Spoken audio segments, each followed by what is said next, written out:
గట్టిగా మీ కరతాళధ్వనులతోటి స్వాగతం చెప్పవలసిందిగా మనవి. నేరుగా విగ్రహావిష్కరణ కార్యక్రమంలో భాగస్వామ్యం తీసుకోవడం కోసం పెద్దలంతా వెళుతూ ఉన్నారు. You can see the visuals. అక్కడంతా చూడండి. మన శివరాజ్ సింగ్ చౌహాన్ గారు, కందుల దుర్గేష్ గారు, ఇతర అమాత్య శేఖరులు, పార్టీల నాయకులు, పెద్దలు అందరినీ పరిచయం చేసుకుంటూ ముందుకు సాగుతూ ఉన్నారు. వివిధ నేతలందరూ కలిసి ఈ కార్యక్రమంలో సంపూర్ణమైనటువంటి ఒక భాగస్వామ్యంతో ముందుకొస్తూ ఉన్నారు. శివరాజ్ సింగ్ చౌహాన్ గారు వ్యవసాయ శాఖ కేంద్ర మంత్రివర్యులు, పెద్దలు. వారు మధ్యప్రదేశ్ రాష్ట్రం వారి యొక్క మాతృ రాష్ట్రం అయినా కానీ ఇవాళ మధ్యప్రదేశ్ రాష్ట్రానికి కూడా చాలా సంవత్సరాలు ముఖ్యమంత్రిగా పనిచేసిన తర్వాత ఇప్పుడు కేంద్ర మంత్రివర్యులుగా తమ యొక్క సేవలు అందిస్తున్నటువంటి పెద్దలు శ్రీ శివరాజ్ సింగ్ చౌహాన్ గారు మన అగ్రశ్రేణి నాయకుల్ని, పెద్దల్ని, కార్యకర్తల్ని, వివిధ శాఖల్లో పనిచేసినటువంటి పార్టీ యోధుల్ని అందరినీ ప్రేమపూర్వకంగా పలకరిస్తూ ముందుకు సాగుతూ ఉన్నారు. విగ్రహావిష్కరణ కార్యక్రమంలోకి మనం వెళ్ళబోతూ ఉన్నాం. అక్కడి నుంచి నేరుగా అక్కడ జరుగుతున్నటువంటి కార్యక్రమం ఇది. విగ్రహం ఆవిష్కరిస్తారు. మనమంతా కూడా ఇక్కడి నుంచి లైవ్లో చూస్తూ మన యొక్క ఆనందాన్ని కూడా మన కరతాళధ్వనులతో తెలియచెప్తామనేటువంటి మాట మీతో పంచుకుంటూ అందరూ చేశారు.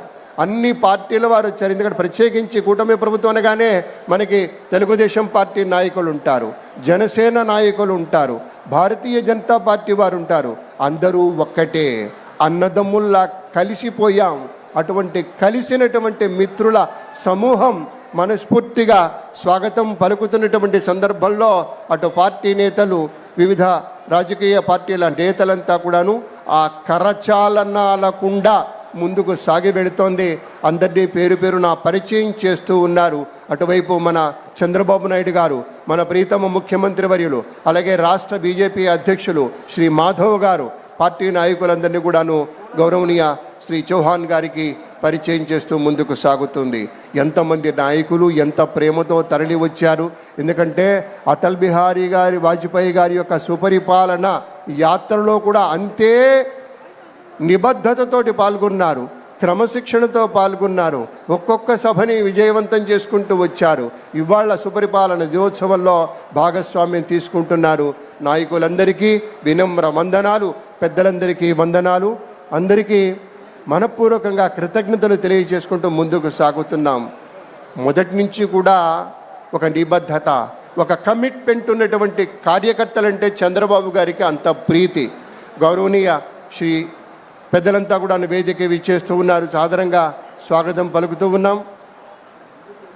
మహోత్కృష్టమైనటువంటి సమయం ఇది.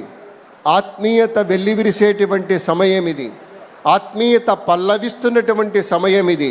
విశేషంగా తరలి వచ్చినటువంటి పెద్దలంతా ముందుకు సాగి విగ్రహావిష్కరణ కార్యక్రమంలో భాగస్వామ్యం తీసుకోబోతున్నారు. మీకు మనవి చేశాను, అక్కడ విగ్రహావిష్కరణ చేస్తారు, పూలమాలలు సమర్పిస్తారు, ఆ తర్వాత ఎగ్జిబిషన్కి వెళ్తారనేటువంటి మాట మీతో పంచుకుంటూ ఒక్కసారి గట్టిగా మన కరతాళధ్వనులు వినిపిద్దామా? మన ప్రియతమ నేతలకి గట్టిగా ఉండాలి పెద్దలారా.